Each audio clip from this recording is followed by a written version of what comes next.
thank you to everyone who's logged on to join us for today's Kindergarten Matters webinar, Beyond Kindergarten, Transition, Continuity, and Alignment. This conversation exists as a follow-on to last month's webinar, where we discussed the vital importance of the transition into kindergarten, what that shift can look like for students, families, and teachers, what programs might make the transition easier, and how we can collaborate to make the transition easier for everyone. In case you missed it, I'll be posting the link to that webinar and the resources in the chat box. Following that conversation, we at CGLR were left with a desire to dig a little bit deeper and question what, if anything, exists when it comes to the transition out of kindergarten into first grade.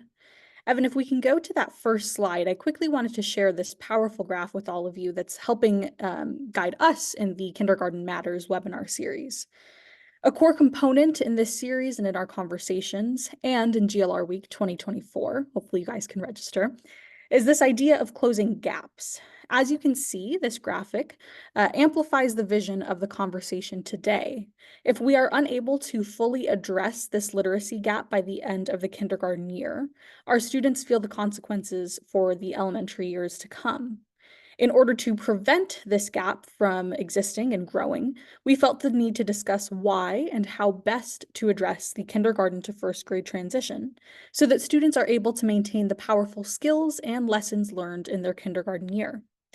Thankfully, we have a phenomenal panel of experts today who will help us in addressing this transition and coming up with ideas that we can better suit children. Please note that full bios will be linked in the chat, so I'm just previewing who we have here with us today. Cynthia Jackson serves as Executive Director of the Educare Learning Network, where she leads a generative coast-to-coast network of 25 high-quality birth-to-5 schools that function as innovative learning hubs for the field of early childhood education. Prior to joining the Educare Learning Network and Start Early, Cynthia was National Director of Training and Technical Assistance for Healthy Families America at Prevent Child Abuse America and Director, Midwest Learning Center for Family Support at Family Focus.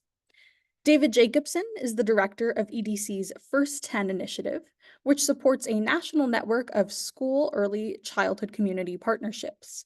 These partnerships work to improve outcomes for children ages birth through 10 and their families.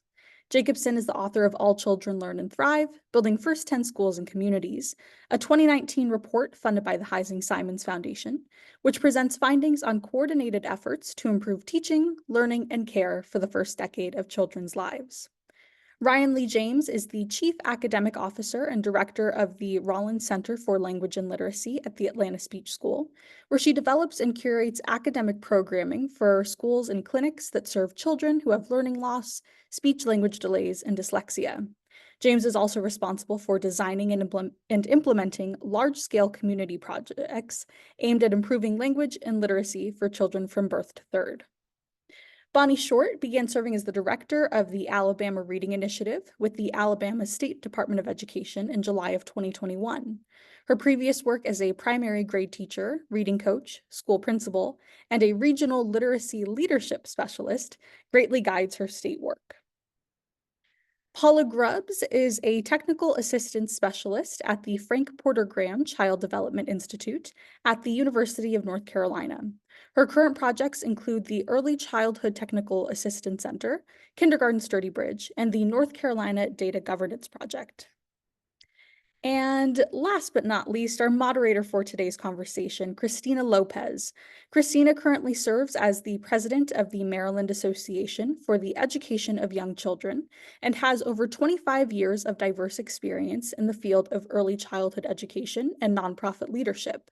She has served as a dedicated classroom teacher, instructional coach, and trainer, bringing her expertise to enhance the learning experience for students and support the professional growth of educators. On that note, Christina, I'm excited to turn it over to you to get the conversation started. Thank you, Sierra. I'm so excited to be here today and excited to dive into this really important topic, thinking about transitions out of K. In addition to being president of Maryland AYC, I am also the director of the Maryland Early Childhood Leadership Program at UMBC. And in this program, we are a workforce initiative that provides leadership opportunities for practitioners across the early childhood field to really tackle problems of practice and to think about innovative solutions. And one of those things that very frequently pops up in both of Maryland AYC and MECLIP, the Maryland Early Childhood Leadership Program, is this lack of continuity and how important it is to create coherence across these early childhood years, which really do lay the foundation, as you sort of demonstrated in that beginning slide. So paying attention to those gaps and closing them early and sustaining that by really digging into what we know works. So I'm really excited today about the speakers that you have lined up, and really excited to get in and see what solutions we can talk about with much focus on transition into kindergarten.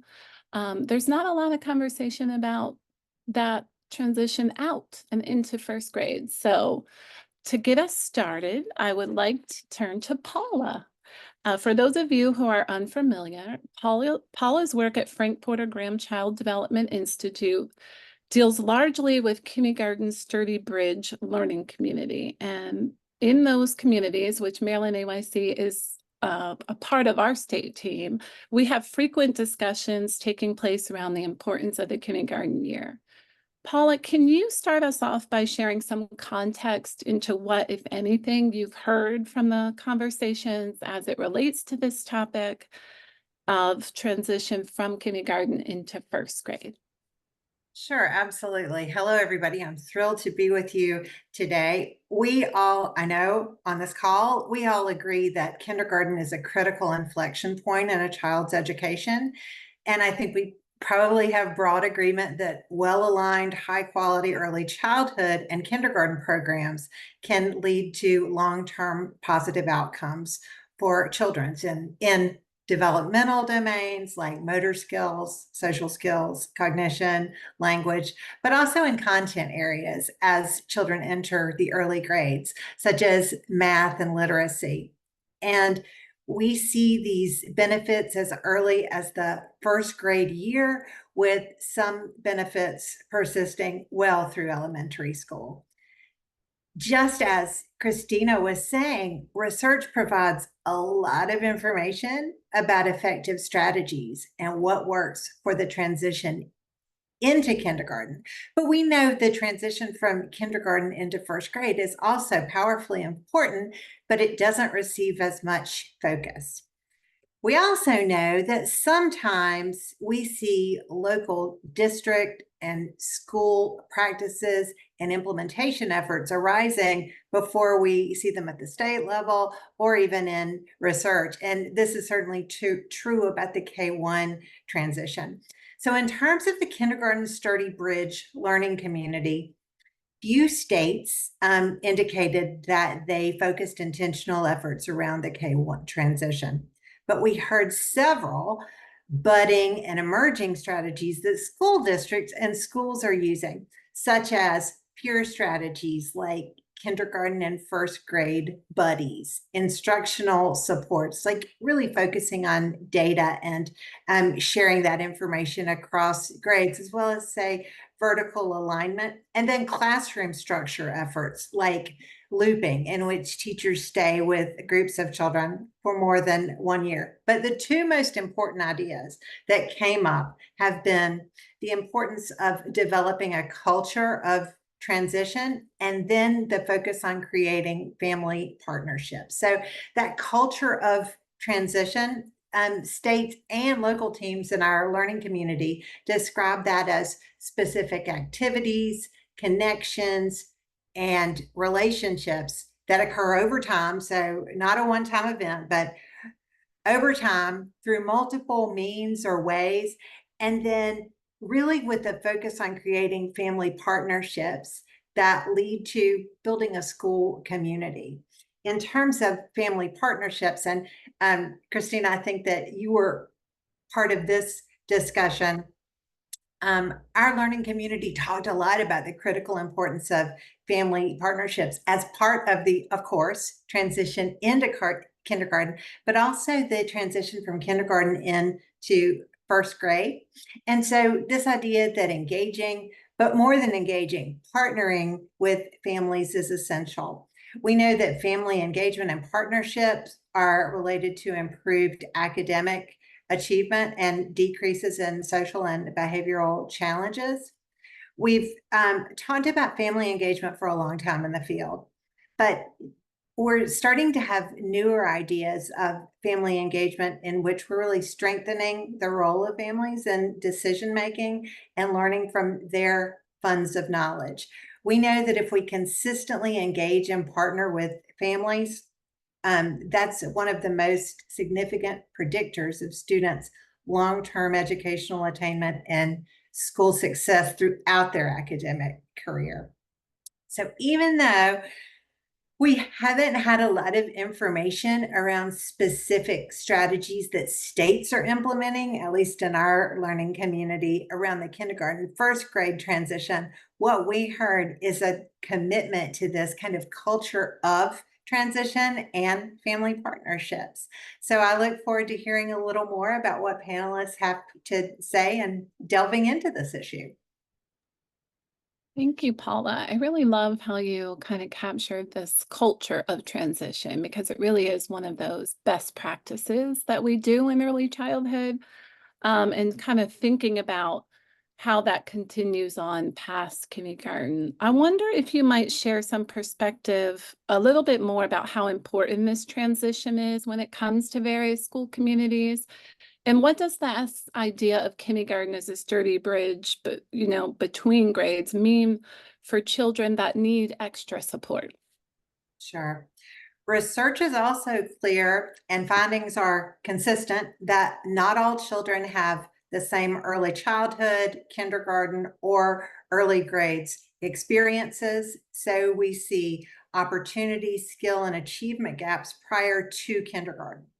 Research shows that these gaps persist between different racial and ethnic groups. So we see Black and Latina students experience, and students who are experiencing poverty, and students who are English learners, and students who have disabilities who may struggle more around transitions. So I think one of the things that we think about is it's important to identify aspects of the early school years that we can change and influence to close these gaps that are existing as early as the kindergarten year. One way that we do that is intentional and systematic transition practices. Again, I sound like a broken record, that are centered in partnerships with families. We know that intentional and systematic transition practices benefit all students. So not just students from historically underserved or marginalized communities, but these practices are good for all students, but also provide a sturdy bridge for students and families who may need extra support. Thank you, Paula. That's so important. And I can say, as a mother of a child with a disability going into first grade, and even where I sit in this field, I am nervous and I am concerned. So it is really important to have that consistency. So now I would like to turn the next question over to Cynthia. For those who are unfamiliar, Cynthia, can you share a bit of context about what the Educare Learning Network is and who the network serves? Yes, I will. And I don't know if we're using slides or not, but I can't see them if we're using them. So let's go. All right, there we are. My name is Cynthia Jackson. I'm the Executive Director of the Educare Learning Network. And as you can see, I think it was mentioned in my bio that was read, there are 25 schools across the country that are part of the Educare Network, with 2 additional schools that are kind of in the hopper. They're not operational yet, so they're not on this map yet. But this network started 20 plus years ago. And it started out with the Chicago, Illinois, where I am actually from. And it was to create a comprehensive environment for children from 6 weeks to 5 years of age to get those kids prepared for kindergarten, prepared for elementary school, to prepare them for lifelong success. And just over the 20 years plus years, we've grown as a network, and we focus on 3 areas, which is something that people don't really know about the network. They think they're just like independent schools, which they are. Independently owned and operated. They have both private and public funding, Head Start, Early Head Start, childcare, state pre-K dollars, as well as philanthropic support from champions of early learning that sit in a variety of different foundations and philanthropic organizations. Our focus is not only on high quality early learning as a programmatic tenet of what we do, but we also focus on evaluation and research and advocacy and policy. And that is really where we are driving from an early childhood perspective, what every child in America actually needs. When I'm describing the structure of EduCare, part of it is that we are Head Start, early Head Start programs. That's where the majority of our funding comes from. So if you look at the next slide, because we are Head Start programs, we align with the performance standards. In those performance standards, they're very clear guidance around transitions, because what we want to do in Head Start, as you could imagine, is ensure that children are ready for kindergarten. So I'm really happy to see, this is a continuing topic for the webinars, the Tuesday webinars here. We coordinate with elementary schools and families, and so it was nice to hear Paula talk about family engagement, family support, as we advocate and work on policies for improved early childhood education across this country. We also work with parents as the first teachers of their children and as advocates. And so there's a whole movement of parents now that we can engage around transitions and what's going to work best for them. And I heard some of that also. But many of the EduCare schools are actually co-located on elementary school grounds, which makes it would make it easy for transitions to happen, because we want to cultivate a strong school-home connection, which I also heard about here, right? What happens in the school also should be happening in the home for reinforcement.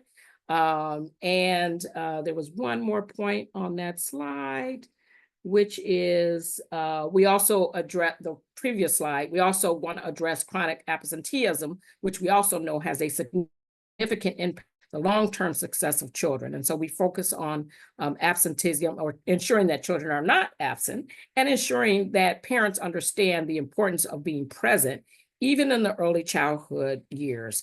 Again, the programming starts for children as young as 6 weeks of age and goes through pre-K all the way to age 5. We are definitely working alongside many school districts now who have pre-K programs in their schools. And many of the educators are now finding that they are providing transition activities from the pre-K, where they're 3 years old, into the elementary schools also. Some of the things and the challenges that, I talk to the network members. I'm here representing them. I don't directly operate a school or run a school. I manage the network at the National Coordinating Office that is housed at an organization named Start Early. But we found there are several things that are working, and there are several things that are challenging in this space for us. And I can only imagine that we would imagine that it could be easier when you have K through 3rd grade all located in one building, which is different than what we have. But some of the things I want to talk about as far as what's working, I think the coordination with the elementary schools, which I mentioned, are oftentimes adjacent or even co-located to the EduCare schools. So they're within walking distance. You can actually walk to the schools. And so there are lots of transition activities that happen to prepare children for the transition, meeting the kindergarten teachers or meeting the pre-K teachers, taking a tour of the school. And actually, there are often shared professional development activities that happen between the EduCare school or the early learning staff and the kindergarten staff or pre-K staff at the schools. Lots of learning environment activities that go on, community collaborations, which Paula also mentioned, and then a focus on continuous quality improvement. We don't want the gains that happen in the early childhood space to fade out. And we know that there's been a lot of research on that, a lot of conversations about the fade out effect. And, there's been recent research that was done by the University of Oklahoma and Tulsa Educare, one of the first studies done in 50 years that studied children who entered Educare at 18 months.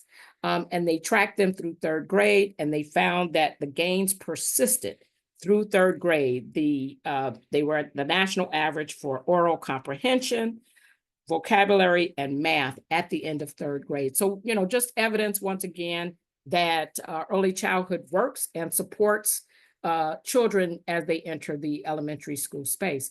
Some of the challenges and roadblocks that we face is really about the leadership and teacher turnover. And this is not, to bash anyone. It's just superintendents change, and superintendents sometimes have that real focus on early childhood. They know that's their feeder into the elementary space. We also know principals change, and then there's teacher turnover, just like there's, that churn that goes on with children that are going to different schools as well. We find that children matriculate to a variety of different kindergarten settings as well, and that makes it difficult. So even though we're co-located sometimes on the property of elementary schools, parents choose, and they should choose, where they want their children to go. So it makes the tracking a little bit more difficult for sharing the information and trying to share what we know about children as they are matriculating into the kindergarten space as well. And then the last challenge, I think, is the kindergarten readiness scales, which in some states we have those, some states we don't. And then in some states, those that have the kindergarten readiness scales, they don't match up with the evaluation and assessments that we are doing on our children in the Educare school. So it creates kind of a challenge to ensure that children are actually on track with what is the expectation for them when they enter kindergarten. So it's kind of a big, long brush of what the Educare Learning Network is about and why we're in this space, and glad to be here today. Oh, thank you, Cynthia. So glad you're here, especially with that data on the successes that you've had. I wonder, just building a little bit off of the hurdles that you talked about, if you could specifically maybe talk about some of the hurdles that you see within your program in this transition from K to 1 and the children that have been a part of your program. Yeah, we don't go to first grade. So I really would be out of, kind of not comfortable speaking about that at all. But one of the things that I will share is that we do collect a lot of information and data about our children and about the families that work with us through direct assessment of the children, through surveys with the parents. And oftentimes there's nowhere to send that data to, because those crisp relationships with our, K through third grade providers, it's not happening the way in which we'd like it to. We've also seen through the pandemic that a lot of the transition activities that were in place paused. And so now everybody's trying to restart those activities as well. Thank you so much. That was very helpful. I think the fragmentation is something that all of us are dealing with in different ways, but definitely you've provided insights on why we want to address that. So thank you. You're welcome. All right, next, I'm going to turn to you, David. Can you start by sharing what First 10 partnerships are and what kind of approach does First 10 take to support transitions? Thank you so much, Christina. It's really a pleasure to be here today. I am thrilled that the campaign is hosting this webinar on the transition to first grade, such an important topic, and one that is near and dear to our hearts in First 10. My comments today follow naturally from the helpful foundation that Cynthia provided for us. To Christina's question, I'll describe what First 10 school community partnerships are and what they do, and that'll provide the context for the First 10, the work that First 10 communities do around the transition to kindergarten, and set us up to talk about the transition to first grade as well. So First 10 is an initiative of the Education Development Center, EDC. We are a mission-driven nonprofit organization focused on education, health, and expanding economic opportunity. And First 10 is part of a large portfolio of projects and staff focused on early childhood and elementary school education and care. And we draw on that experience as we support First 10 communities. So in the next slide, you'll see that First 10 is a response to the fragmented nature of our early childhood local mixed delivery systems. Something that I'm guessing many in our audience are very familiar with. We have gaps and disconnects between early childhood and K-12 and between education, health, and social services. So in response to this fragmentation, in the next slide, First 10 convenes local school community partnerships focused on young children and their families. We begin with a commitment to educational and racial equity and the whole child. We convene a partnership that includes elementary schools and school districts, Head Start programs, community-based preschools, other early childhood programs, and families, with the idea that we're all interdependent, and through our collaboration, we get better at what we do. And then these partnerships implement three broad strategies. These are the strategies you'll see on the left here. And these strategies, these words will all be familiar to you. What I think makes First 10 distinctive is that we implement these strategies across the early childhood elementary school continuum as part of a coherent plan and drawing on the evidence-based practices of exemplar First 10 communities. And under each of these broad strategies, our communities implement a starter practice as a way to get to work improving school supports for children and families and to demonstrate the value of their collaboration. So our starter practice for Collaborate to Improve Teaching and Learning is to implement a comprehensive transition to kindergarten plan, work that ideally, as you'll hear, moves up the early grades. The second broad strategy is to coordinate comprehensive services. This is about deepening partnerships with health and social service organizations. And our starter practice here is to support what we call school-connected play and learns. And we use those play and learns to connect families to services. And then the third broad strategy is to deepen partnerships with families in culturally responsive ways. And this is about elevating family voice and creating family engagement and partnership structures. And our starter practice here is to mount a community-wide parenting campaign, often using the basics, 5 evidence-based principles developed by Ron Ferguson at the Kennedy School at Harvard.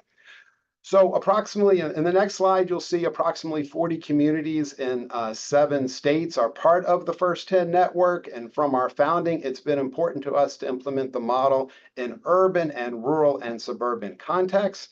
And our communities come together in monthly network meetings to share strategies and exchange learning. And we're seeing innovations that start in one community spread throughout the network, which has been really very encouraging. In the next slide, I'll briefly mention that 2 recent implementation evaluations have found positive results from our work in Michigan and Rhode Island, including one by AIR, the American Institutes of Research. And we're very excited about these results, including addressing barriers that limit families' access to school readiness services and aligning pre-K and kindergarten practices. And today we'll talk about how that work is extending up to first and second grade. So that's First 10 in a nutshell, and there'll be a link to a kit of introductory resources, as you'll see in the next slide, in the chat for those of you who might like more information.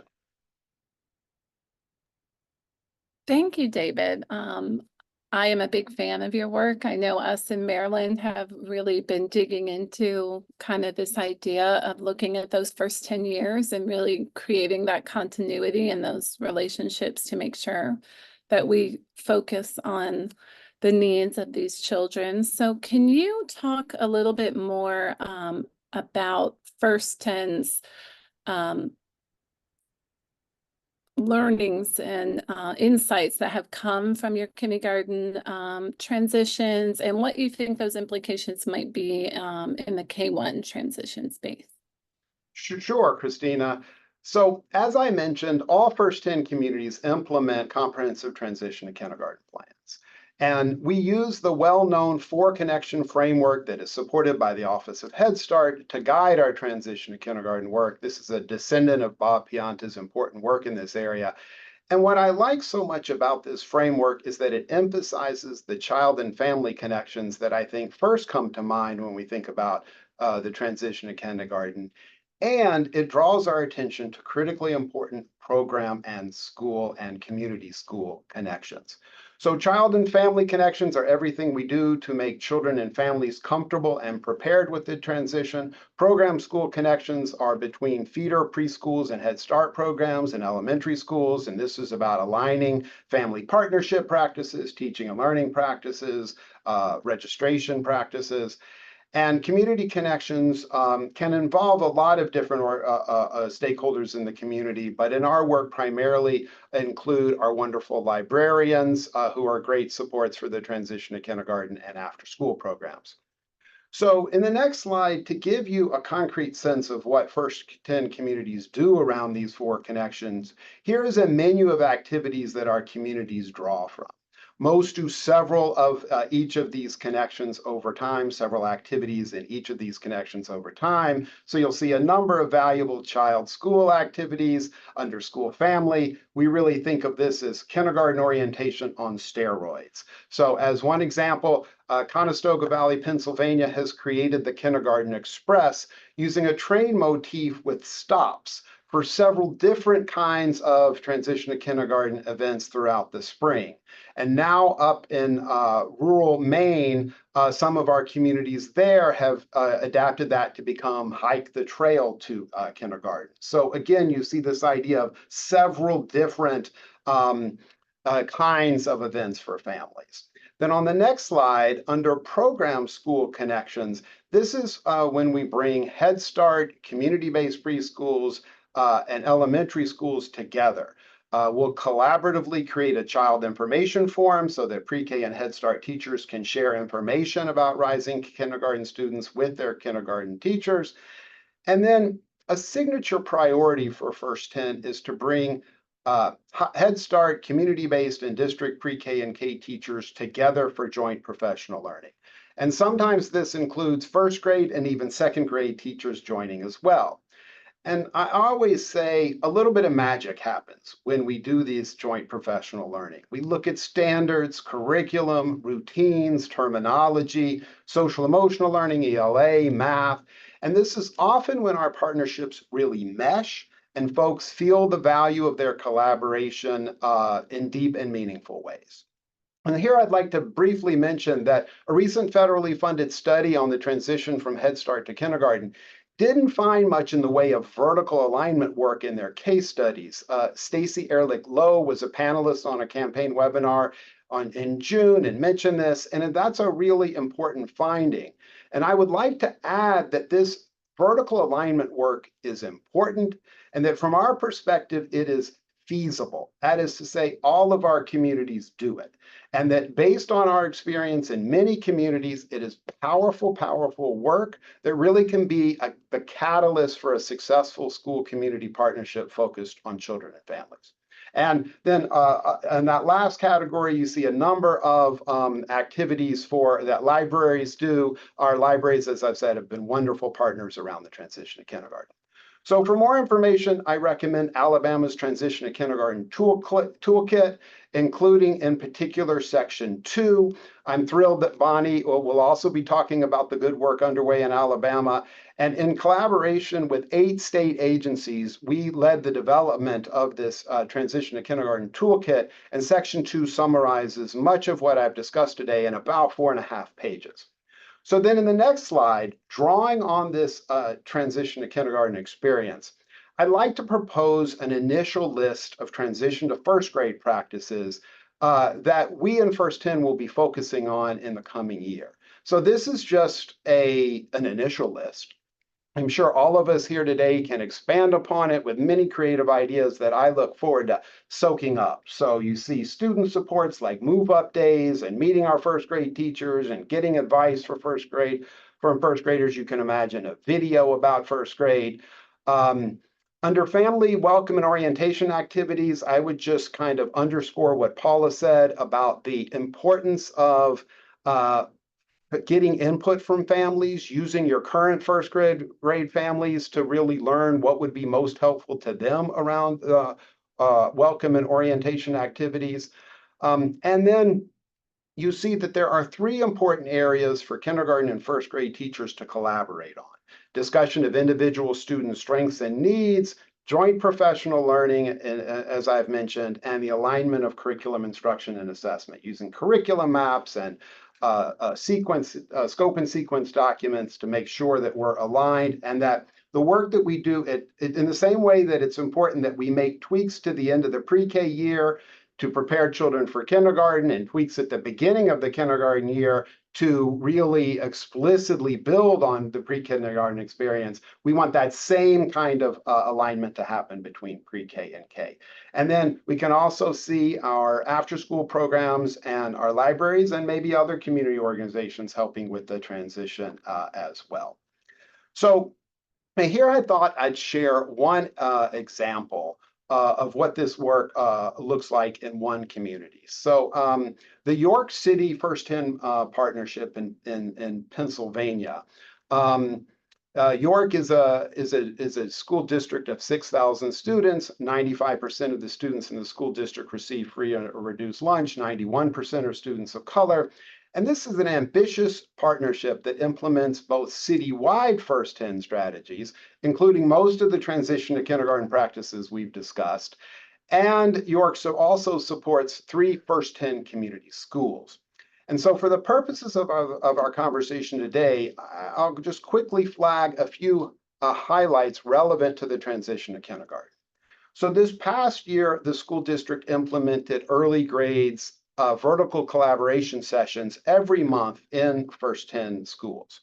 So one of the schools was pre-K to first grade, another was pre-K to second grade. These are 2-hour sessions each month.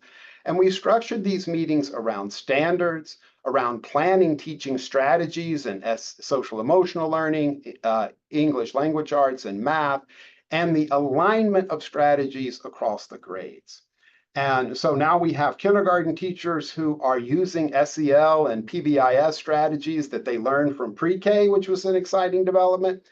And one way to show the benefit of this time is to talk about how it intersects with another initiative in York, and it has to do with early math.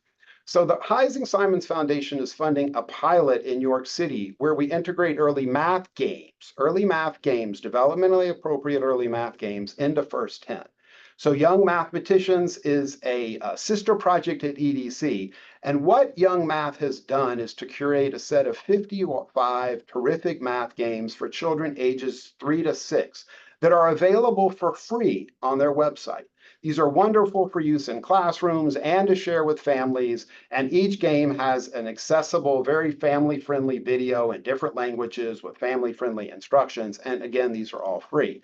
So as part of First 10, we are saturating the community of York with these games, including community-based early childhood programs. And one thing that was great to see this past year was how teachers worked to align their use of the games across pre-K through first and second grade. So that's been very exciting. And then I'll just quickly mention that through First 10, a pilot group of kindergarten teachers has developed York's approach to guided play center time in kindergarten, drawing on both the Boston and Omaha models. This is now being rolled out to all kindergarten teachers next year. And we have a very significant interest from first grade teachers in doing something like this, along the lines of what we see in Boston. So again, I look at these as positive results of the district's work around vertical collaboration. Thank you, David. Those are some really wonderful suggestions. And I think just highlighting what comes when we come together as a early childhood profession, birth through third grade, that these sort of natural products start to happen when we have conversations about the importance of play and developmentally appropriate practice, then we start to make these small shifts that have big impacts on children and families. So thank you again for sharing all that. Please check out that link. I saw someone asking for that in the chat. Now I am going to turn it to our next panelist, Ryan. Can you share a little bit about the Rollins Center and Cox Campus and the work that you're engaged in there?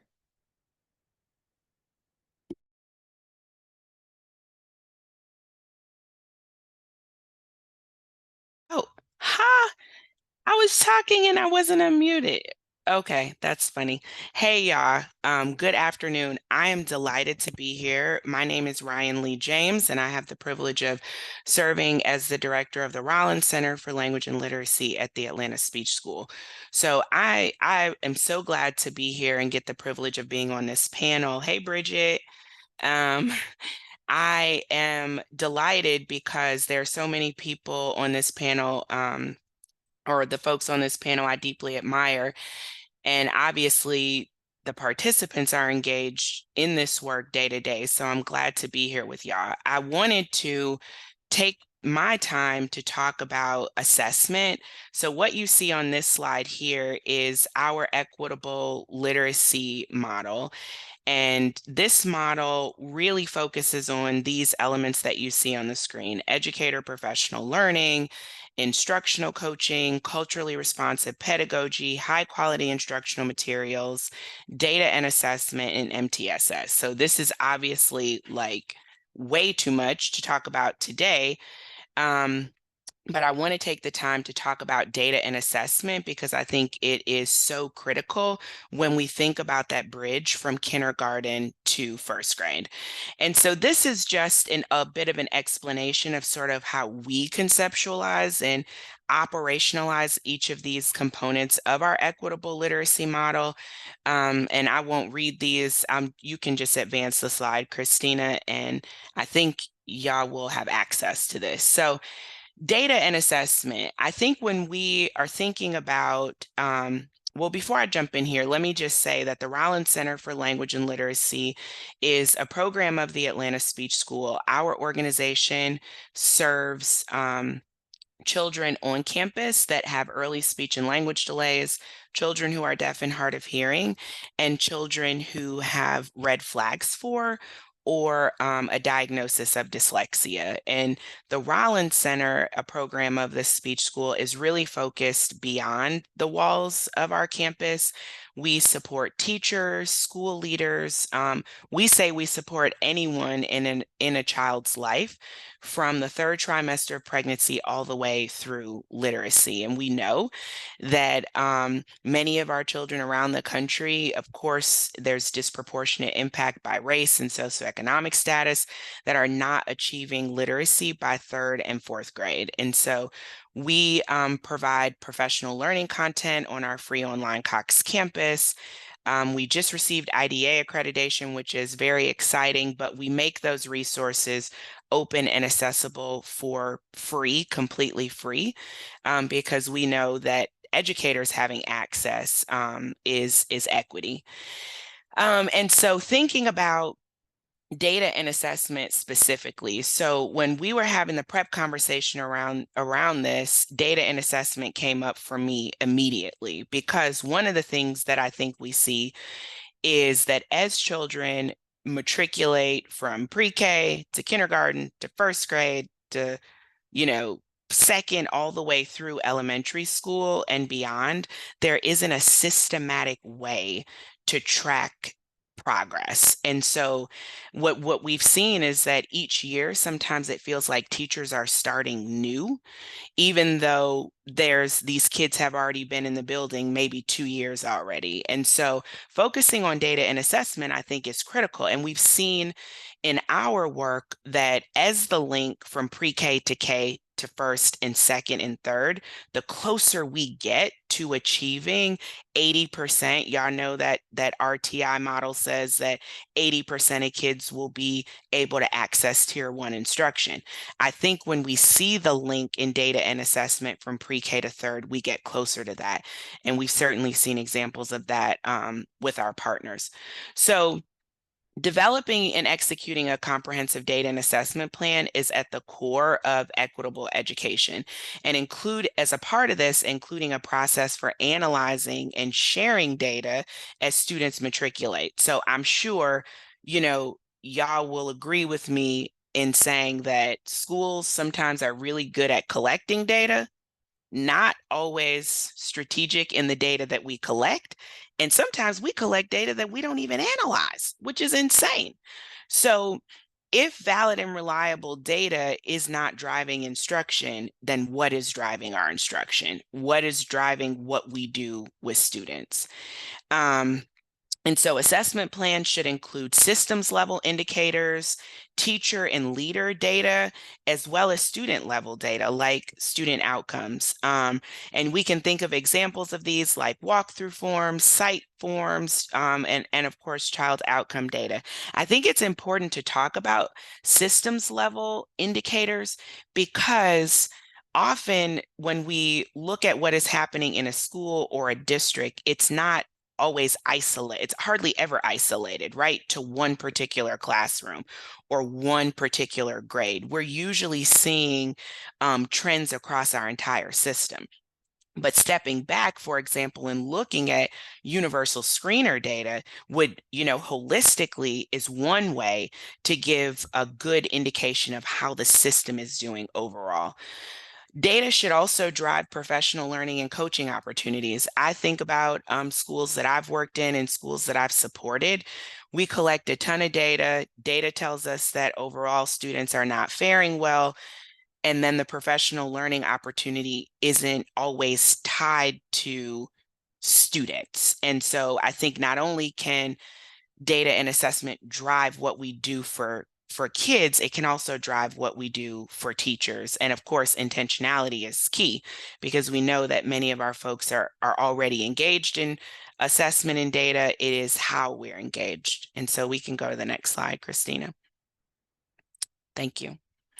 And so what should we assess? Well, that is a good question. And I'm a speech language pathologist, and my lane is very much language and literacy executive function. And so when I think about core in kindergarten and first grade, especially relative to the audience we have here, I wanted to share Scarborough's reading rope. Many of you are probably familiar with this and have seen this.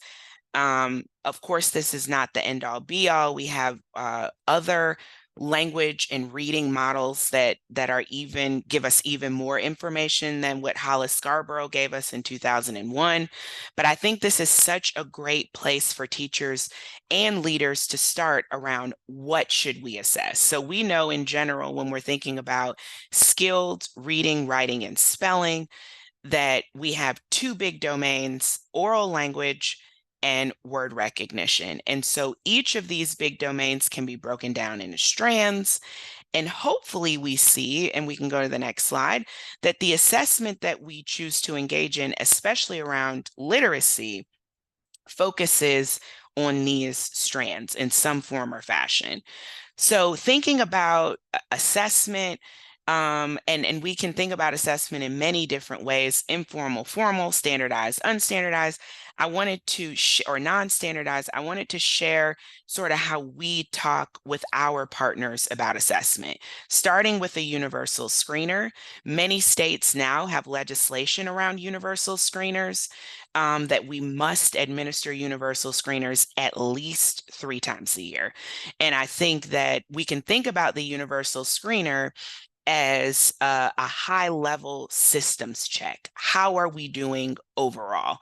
We can aggregate screening data pretty easily at the classroom level, at the grade level, at the school level, and of course at the district level.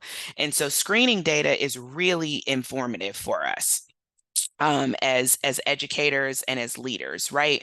We can ask the question, how many or what percentage of our students are at risk, as sometimes the screener will identify, right? Or what percentage of our students are advanced or proficient? And so a screener is a great check. But the screener doesn't, though I think is a huge misconception, a universal screener rarely informs instruction, right? And so we have to then take that universal screener data that we get that would generally tell us, okay, Ryan overall is struggling with phonics. But what area of phonics is Ryan struggling with? Is she struggling with R-controlled vowels? Is she struggling with consonant clusters? The diagnostic, and again, y'all, I know we could talk about math, we could talk about, but obviously this, I'm really talking about literacy here, but taking that universal screener and saying, okay, I've got 60% of my kids here who are at risk. I got to follow up with these 60% with a diagnostic measure that tells me exactly where to focus my instruction with them. Then moving from the diagnostics on to progress monitoring. So what we recommend in our partnerships, and what we know in many ways research supports, is bi-weekly progress monitoring. Now, generally, our universal screener, as y'all know, is a standardized or at least a norm referenced test.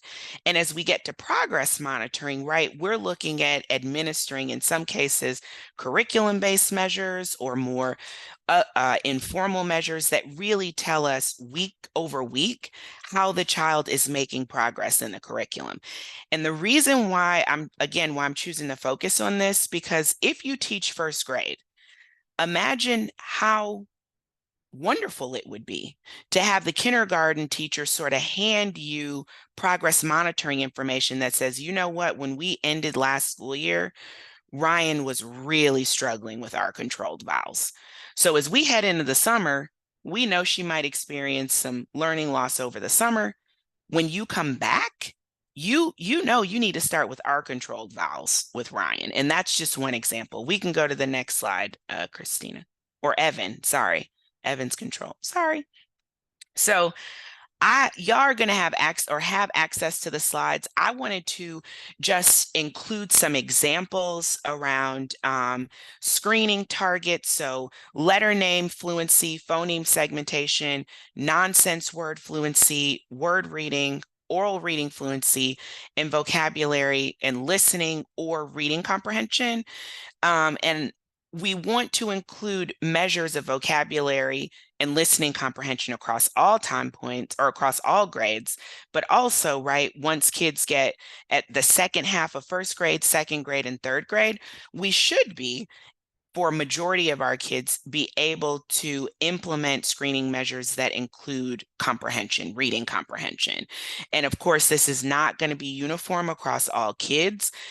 Something that I say a lot and believe wholeheartedly in the work that I do is that kids come to school ready, whether you're coming to pre-K or whether you're coming to kindergarten. I had a mentor who used to say that parents send their best to school every day, and that I believe that all kids are kindergarten ready. They, for the most part, know the language that is prevalent in their community, whether it's a dialect of English or a whole nother language. In many instances, regardless of cross-cultural differences, kids are coming from a loving home and communities. Nobody cares more about kids than their own parents. And so the mindset too around just trying to gain cultural humility and recognizing that every child is ready. It's really about how do we get the adults ready to receive kids? Because we've seen that even kids who come to school behind are able to make progress if their teacher is in deep relationship with them, can address them in culturally responsive ways, and engage in explicit and systematic instruction. And so that is true of kids who have language-based learning disabilities and for the general population. So we can go to the next slide. So that slide was on screeners. I'm just trying to give more of a breakdown by screeners, diagnostic, and progress monitoring in terms of how we view or how we engage in our work with schools. And so after we administer the screener and the screener tells us who's at risk, and I'm using the terminology that screeners usually use, we might get from the map or star or Acadians, a group of red kids, yellow kids, and green kids, right? That's sometimes how the screener, universal screener, sort of breaks it down for us. We say to teachers and school leaders, the priority group for a diagnostic are the kids who are showing up as at risk. Those are the kids we want to administer the screener to immediate or the diagnostic to immediately. But in our work, we say all kids after the kids who are demonstrating to be most at risk. And the reason is because the populations that we are serving in schools, as again, I know I'm preaching to the choir, assessments for multilingual learners, children who identify as Black, children who identify really as non-white or from economically disadvantaged backgrounds, screeners, norm reference screeners tend to disadvantage kids who are not upper socioeconomic status, really regardless of race, right? Because a lot of what we're talking about is access and economics. And so really, when schools have asked, well, why would we do a diagnostic measure on a kid who is in the yellow or a kid who's in the green? Because screeners don't always give us the most valid and reliable information. And so an equitable practice that we uphold is doing a deeper dive with all students. Also, even the students who are showing up as proficient, they too deserve an opportunity to be advanced to their potential. And so the only way we really get that information is through a diagnostic. And so again, you can see here on the screen that following up to the screener, we're administering diagnostics 3 times a year. Okay, that was for kindergarten. This is for first grade. So I don't think I need to spend time here. You can go to the next slide, Evan. I think I'm running out of time. Finally, gauging instructional effectiveness, and we are really thinking about progress monitoring. Though we want all of these things to happen, I think all screening, diagnostic, and progress monitoring is certainly one of, in my opinion, one of the most important forms of assessment that we can engage in. And the reason is because progress monitoring tells us at a very specific level how kids are tracking. And so the screener is a big achievement test. Even to move our scores on the screener, you've got to be able to have really improved your performance. But on a progress monitoring measure, we can look week by week or unit by unit, bi-weekly, and see how kids are making progress. And so we say all students, specifically tier 1 and tier 2 students. And let's go to the next slide, because this is the last slide. But, and you can barely see this, you can see I just wanted to cram as much information in here. So when you download it, you can zoom in. But I think one of the challenges is around analyzing progress monitoring data and being able to make informed decisions in high quality instructional materials and how to advance students in the curriculum. And so I wanted to share this because I think it provides an opportunity for, or a process for people in schools, leaders, grade level chairs, APs, whatever your role is, to be able to say who sort of owns what in the process of analyzing, collecting, and moving kids forward.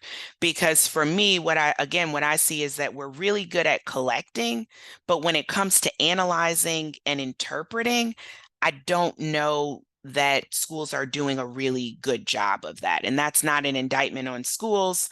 If anything, it's just an indictment on the larger system. But I think this tool can really help in the process for collecting, analyzing, and then finally, the last column is the instructional move. So we've done all this work, we've gathered this data and we've analyzed it. So what? What do we do next? What's the actual, how do I tie my students struggling with phoneme segmentation? How do I directly tie that to an instructional move for my teachers? And I think that's the sweet spot. So thank y'all. Thank you so much, Ryan. What a wealth of knowledge. And I think that you really gave some practical insights onto how to address some of these barriers between the transitions and those gaps by focusing on developmentally appropriate assessment, the way we're using it, and the way that we're sharing that information along the continuum. So thank you. I will now going to turn it to Bonnie. Thank you for your patience, Bonnie. Can you I'm share? sorry, Christina. I left one important thing out. I know we were. Okay. So coxcampus.org is our website. So the progress monitoring tools and diagnostic tools that I referenced, not the tools that I referenced, but processes as well as actual assessment tools that you can use with your students are on Cox Campus for free. Sorry. No, that's a great thing to throw out there. I think there was some conversation about can we share that? So thank you.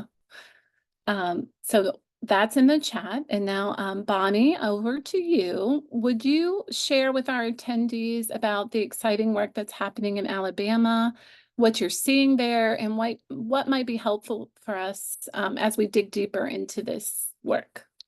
I would love to. And I just want to give an amen to Ryan. And Ryan, if you needed more time, I'd be willing to give it to you because that was so good. As a K-3 literacy director, I'm like singing amen to you on everything that you said. And Cox Campus has been good to Alabama in sharing their professional learning as well. So thank you. I did kind of want to summarize some of the things that I heard from some of the other panelists as they spoke, because it so speaks into the work that Alabama is doing right now. Paula talked about culture and family, and she kept stressing the research. And I think it's important to always point to what is the research telling us that we need to lead to. Cynthia talked about the challenges, and she really showed about how the data is talking about the success of her programs. David, vertical alignment. Yes, David, yes, the vertical alignment and building those transitions. Ryan, with all of her great literacy knowledge and looking at assessments, and assessments so is a great lead on to Alabama, because we, with the Alabama Literacy Act, which came into law in 2019, it was required that we were to give early years assessments that are assessments just like she mentioned, where we're going to do 3 times a year for all students, ongoing progress monitoring for students that are needing that specialized support, making sure that they're doing what they need to do, that we're able to follow that specificity that's going on with the students. We also had enacted a kindergarten readiness assessment. And with this, we had a great partner in vending to work with.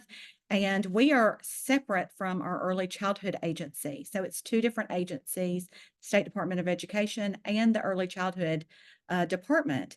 And so these 2 assessments, the kindergarten entry assessment and the early years assessments, collided. And that made for a really difficult time or a barrier for Alabama, because we were seeing some duplication.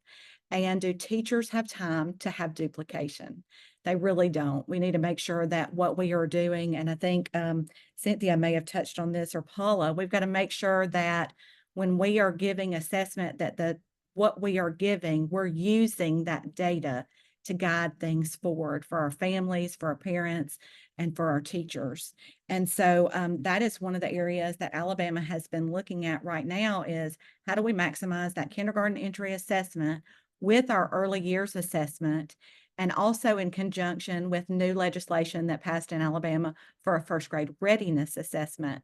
So looking at all of these pieces together, how do they work in tandem together, and what pieces are already there, and what pieces do we need to consider to make sure we're addressing the whole child, and working in that collaborative process, Department of Early Childhood Education, alongside the Alabama State Department of Education, thinking about the laws that are enacted, thinking about developmentally appropriate practice, thinking about how we move children according to what the research is telling us in literacy and in math.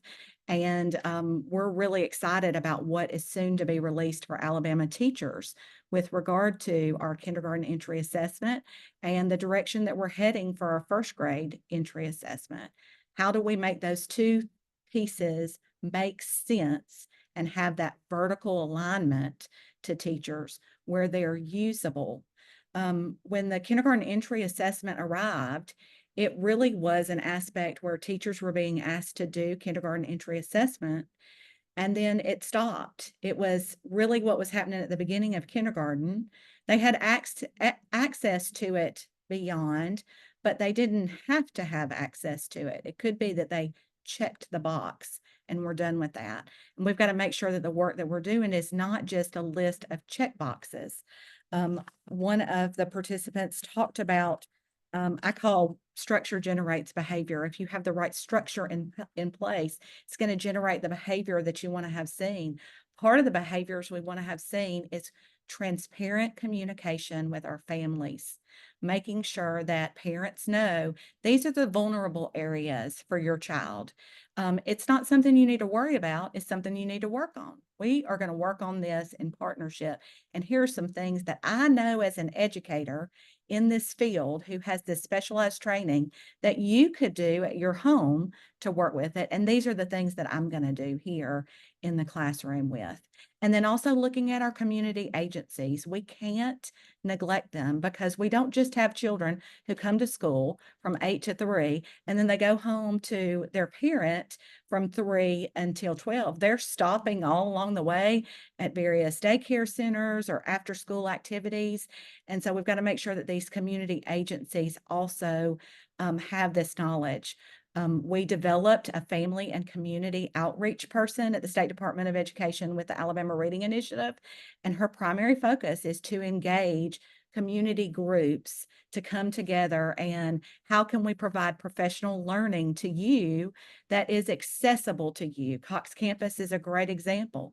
Their stuff is not so technical that it hurts your head when you go through it. And so I think it's a really approachable way to help support parents. Great for a homeschool.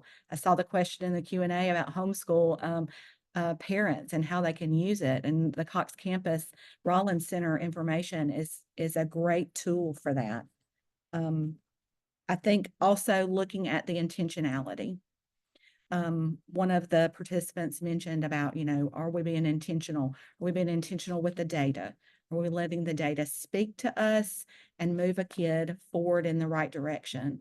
Are we being intentional about the communication with our families, about how we're going to move forward for families? Are we being intentional about what all of these pieces of data are doing together so that we don't have duplication? Are we being intentional about our communication, especially to our educators? Do they know the purpose of the assessments that we are given? Do they understand the whys behind it? Because if we just tell them the research says you need to do this, that doesn't necessarily mean that they understand the whys behind all of the pieces of the assessment.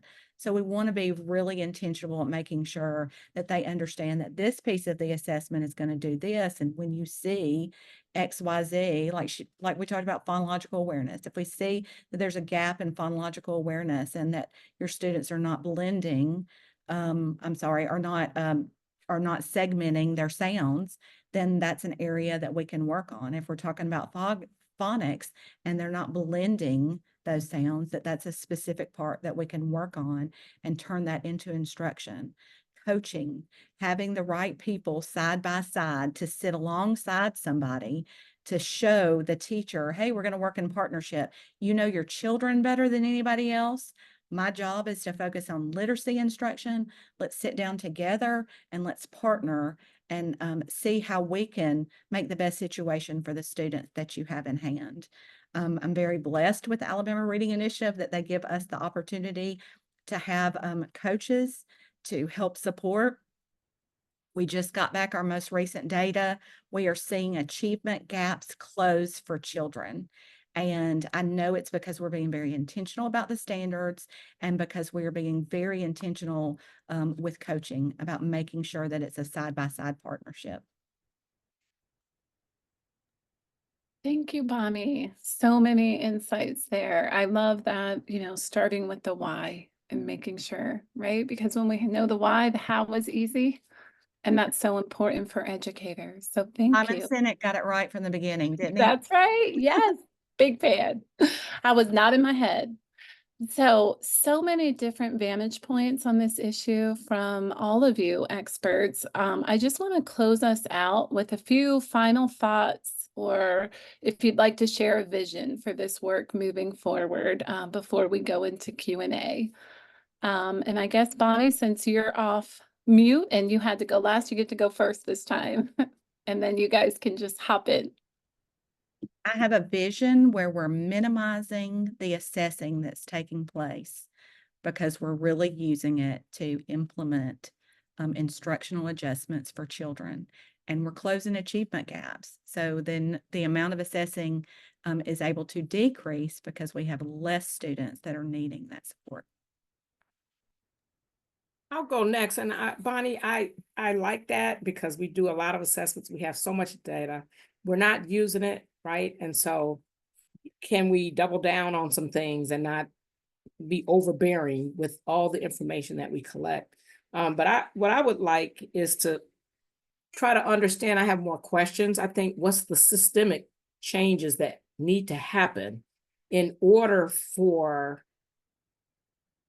transitions to happen in a functional way that is valuable to the parent, because again, the parents are there and they should be engaged as partners. And some of the things I'm saying are probably repetitive to what's already been said, but the parents are important and key.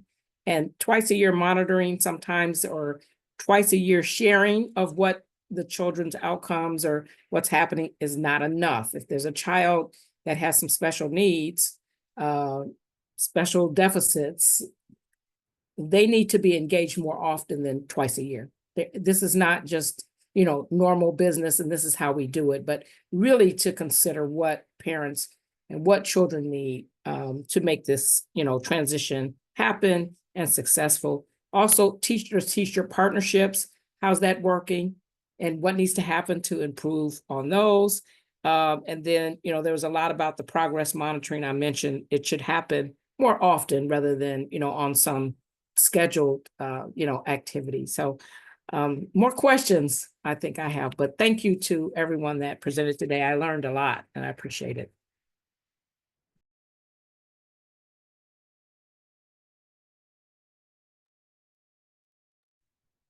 Paula, I do you can like- I can Oh, go David. next. I can go next, Christina, if that works. So when I think about this question, I think it's helpful to both focus on specifically on the transition to first, and I think it's helpful to think about the big picture. So, and thinking about the transition to first as part of a bigger effort. So an overarching point that I think we're all making is that the long-term sustainable way to improve student outcomes, academic, health and mental health, social emotional outcomes, is for school districts to support efforts to start early. And we have to acknowledge that this taxes already taxed bandwidth, limited resources. And so we're asking districts to improve pre-K and coordinate pre-K with the rest of elementary school in their own buildings. We're asking districts to collaborate with community-based early childhood providers in partnerships to support 0 to 4 and school readiness and the transition to kindergarten. And we're asking them to improve the early grades of elementary school, thinking about kindergarten as a sturdy bridge and transition to first and second and third grade as well. So I think to make this workable, we need a two-pronged approach where we're supporting schools, where the federal government, national organizations, philanthropy, and states need to provide support that will make this less taxing. And I'll give a concrete example of that. In Maine, they are using, the Maine Department of Ed is using PDGB5 funding, Preschool Development Grant Birth Through 5 funding, to support First 10 community school outreach coordinators, a staff member in each school responsible for this partnership work. And then the second prong is they're really to demonstrate the efficacy of this work, the long-term benefits, so that our school districts and our states have the evidence to make investments in this area.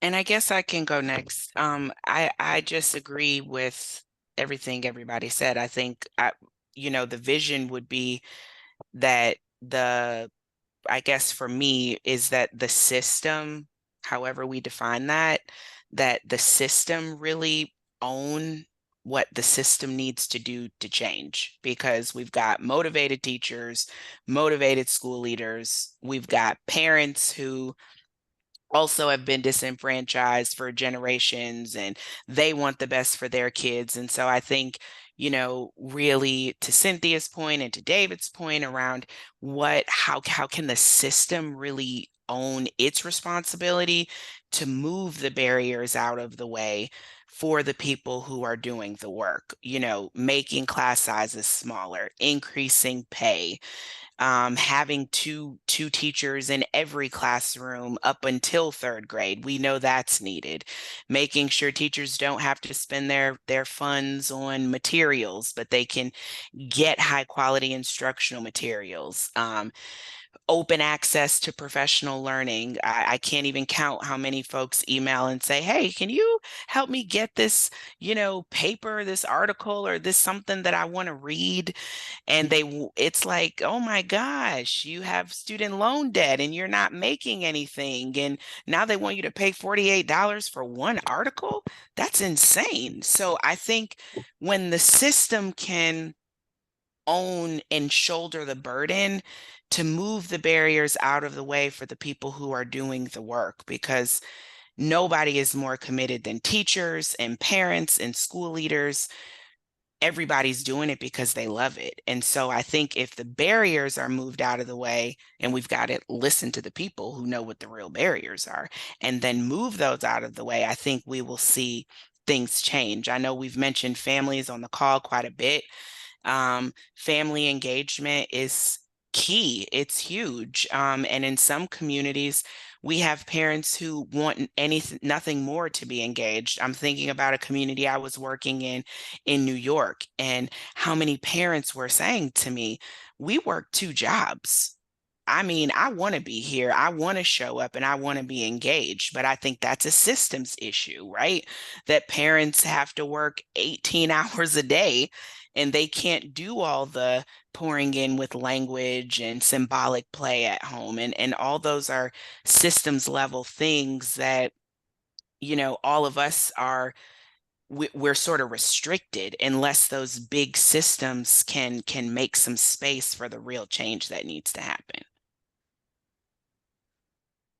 I think I would, if I could say, I agree with what everybody else said, which sounds like a cop out, but I think everything, I think the panelists on this call have had such powerful visions.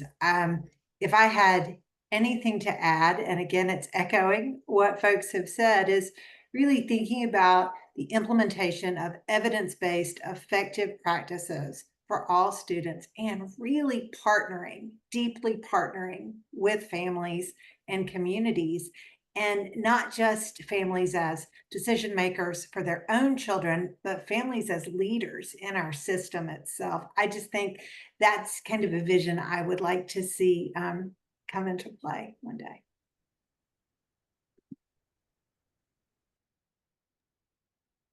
Wow, thank you all. I'm just deeply moved and so honored to have been able to moderate this conversation and all of you. And I hope that we see some movement in the system, because I think you're right. There's so many good people doing good work, making good trouble, and those barriers just persist. But hopefully we'll just keep knocking and they'll someday start to crumble. But Sierra, I'm going to turn it back over to you. I think we have a few minutes for Q&A, but thank you all so much. Yeah, sounds good. And thank you, Christina, for leading the discussion. It was great to have you as moderator. Yeah, we do have a few minutes, and so if anyone has any questions that they haven't yet asked, please feel free to post those in the Q&A box. We like to go until the very last minute here, so we do have some more time. In the meantime, I did want to circle back to one question that was answered via text, but I think is applicable to all of you. So an anonymous attendee said, we know that teachers are at the core of effective student transition. What are some strategies to help teachers bridge their own knowledge about student learning standards, developmentally appropriate practices, and learning environments across and between PK and K1? So figured I'd I know it's a hefty question to end on, but figured I would turn that all to you and see if you had any thoughts or ideas. Paul, I know you typed out a response, so maybe if you want to lift up some of your ideas you shared, and then we can turn to others. Sure. I think First of all, I think that is an amazing question. I think you heard a lot of really powerful strategies here today, be it vertical alignment or teachers co-planning or I would also say that based on Kindergarten Sturdy Bridge, I know that the 17 states that are involved in our learning community are really focusing on creating supports for local districts and building that system. And so I would also say, check out what's happening at your SEA. If you haven't, you might be surprised at some of the supports that they've created for educators, for schools, and for families. I'd like to also just kind of piggyback off that to say, you know, your state groups need to be communicating with one another. Your community agencies need to be brought to the table so that everybody's speaking the same language. And then how are you communicating to your parents? Are you making sure that they're aware of what the instruction looks like? When we talk about literacy, for example, you know, we were on a balanced literacy trail for quite some time, and we've gone back to the research for the science of reading, and the instruction looks different there, and how we provide support for families looks different there. So we need to make sure that we're including all of the stakeholders in the involvement of the communication of what that looks like. Videos are a great way. I also think utilizing social media, utilizing virtual platforms is a great way. Families do not have the opportunity to pop into schools like they used to. And so, you know, how can we meet them where they are? And around this question, I can just add some, you know, concrete strategies for making the most out of our vertical alignment and professional learning opportunities. And so when we bring together pre-K and K or pre-K first teachers, one of the first things we'll do is compare standards. So we'll strategically choose kind of some key standards, maybe one in, you know, around foundational skills. We've talked about phonological awareness today.